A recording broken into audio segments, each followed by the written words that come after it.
you will receive a call, and I want to connect this with mobile banking.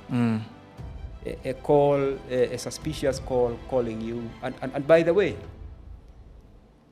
do not rely on what Truecaller tells you. You know, most of you have downloaded Truecaller on their phone. Even tell people, nakujua, nimekuona kwa Truecaller.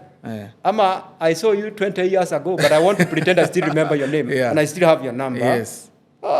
Kingsley. Yeah, but I've picked it. It's my phone that has picked the name from Truecaller. Yes. So what fraudsters do, they will go buy lines that look like corporate or government institution. Yeah. Then the unique numbers. Truecaller, create a profile for that number, and call it, say, Kenya Revenue Authority. Call it Communication Authority. Yes. If you save that on Truecaller, if I call you and your Truecaller you have their data on and their Truecaller application on your phone, it will come out as Kenya Revenue Authority. You know that? Yeah. So what will you see even before you pick that call? Oh, why is KRA calling me directly? Hey, man, have I failed to pay my taxes? Have I not filed my returns? And of course, this fellow will introduce himself. I am so and so calling from Kenya Revenue Authority. And I discovered you didn't file your last year's returns, and I want to assist you and assist you evade the fine. Okay. So what do you think that has done to you already? At that particular moment, definitely you become very vulnerable.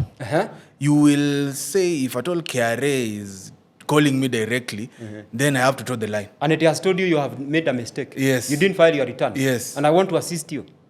So you are already feeling, I'm being assisted. Yes. And I should cooperate with this fellow. Yes. To avoid trouble. Yeah. So what happens? Start giving out information. In case, and the first vulnerability that they target is your personal email address, email account. You might be using a Gmail, you might be using a Yahoo, you might be using, they're many. But I know Gmail is popular with people. Yeah. And Yahoo.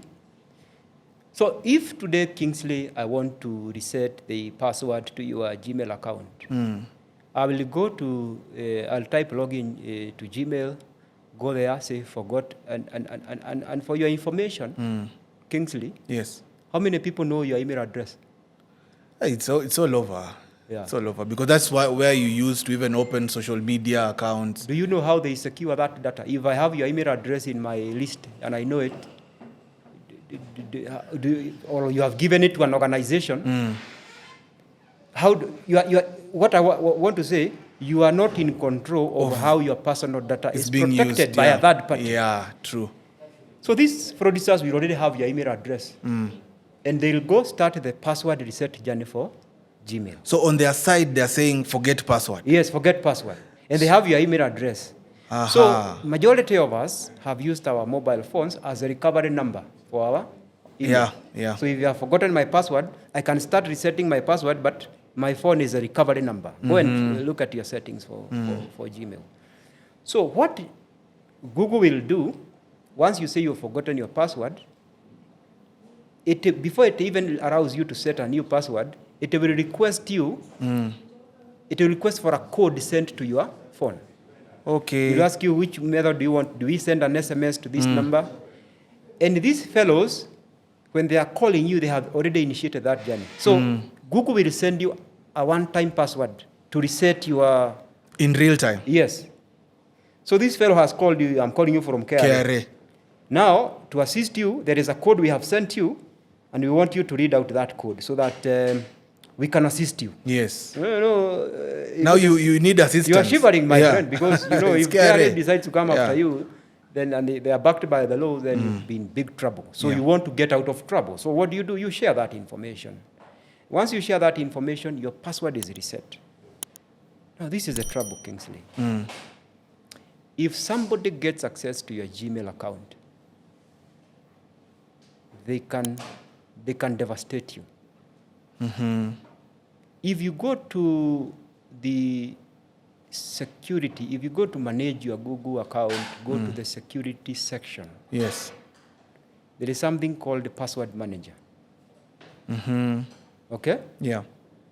That password manager, I don't know how many times you have logged into your other digital accounts and it has requested you to save your password. Yeah? So that if it is that trusted computer you have at home, every evening if you are logging in, you don't have to remember your password. You've so you go back to the inside. Yeah. The browser auto-remembers your password. I know most people have done that. Yeah. Where do you think the browser fetches that password from? It has stored it somewhere. In the password manager for Google. Wow. So if I have access to your Google and access to that password manager, I'll be able to pick up many passwords to your digital accounts. Because you've used that email to log into different platforms, and all the passwords are there. You know, most people, of course, if they're using Chrome, they will log into Gmail and then continue to browse other sites. So if for example, it is my account for ASIS International and I'm logging in. Yes.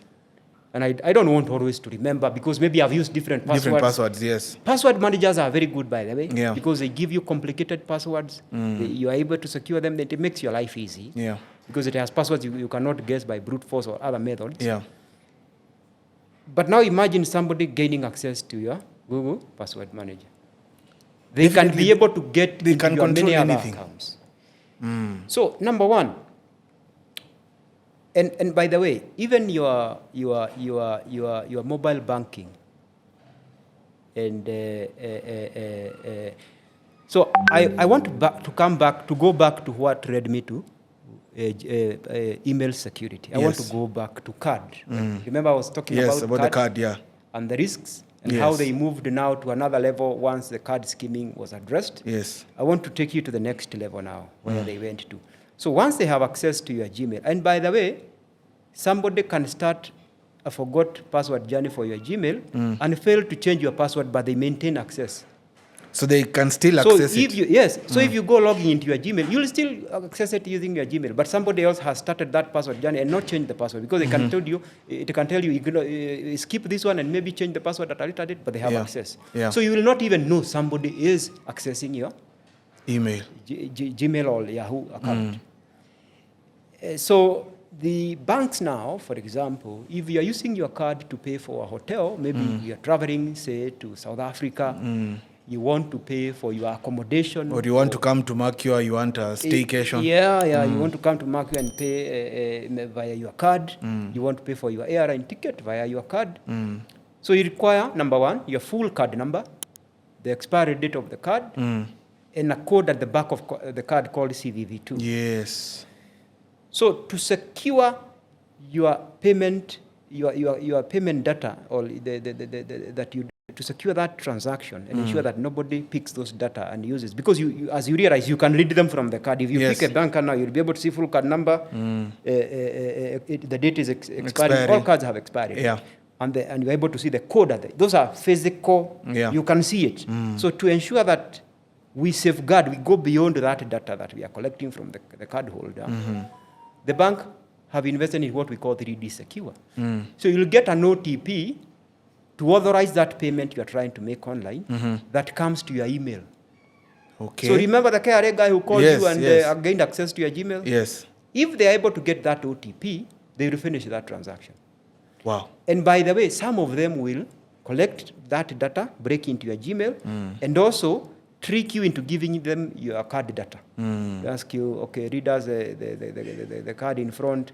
And they will use a lot of language. You know, people who do social engineering, they have done it over the years, they have experience, they have researched you, they have profiled you, and they know the questions to ask you.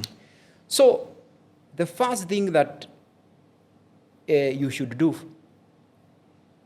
ensure that if somebody calls you and tells you they are calling for you from a certain institution, first of all, and as I said, if it is too good to be true, then think twice. Yeah. They say if it walks like a duck, it is a duck.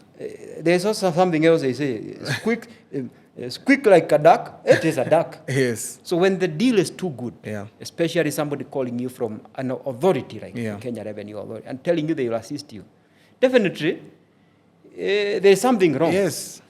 The best thing is first hang up that call, make a few clarifications, check the number calling you whether it is actually, because most of these institutions have their official numbers on their website. Yes. Confirm what is calling you. And if you need to call back and confirm that it was KRA calling you. or whatever. You know why they quote communication authority? It's because you remember sometimes back there was mandatory re-registration. Yes, you have to register. You go to your telco, they take your photo, they verify your details, so they'll tell you, I see Kingsley, your number is being used. I'm calling you from the communication authority. And of course, you've registered your number twice. As communication authority. You have registered. Your number is also being used by somebody else. And we want to correct. So we have data, we want to read here and confirm that it is you, so that we can confirm. So they will read, this time now they are profiling you. They want to be sure that the data they have is yours. So your email address is this. Your ID number is this. Your phone number is this. Hey, tell us your, maybe they might not be having your email. Please tell us your email address. Yes. So when you hear somebody asking you about your personal information, please disconnect the call. Most institutions will not ask you for personal they don't data. Actually. Yeah. Because if you are going to a bank to open an account, they collect that account opening. Why are they calling you again to ask you for your personal data? If it is KRA, if there is somebody who knows you, maybe even more than you know, it is the government. Yeah, the government knows you, yeah. But some people don't even know their date of birth, but the government knows. Yeah? So why would the government be calling you to just ask you information that it already has? Yeah. And if it want that information, of course, you'll see official announcements maybe from the CS or whoever. But these other things, please disconnect. Check the number calling you, whether it is the actual number for that institution or not. And let me tell you, fraud is deception. Yeah. And behind the appearance of fraud, it is very easy to just pull down that curtain and be able to see the real scammers. Because you're able to see, this number is not even, it is only maintained on Truecaller.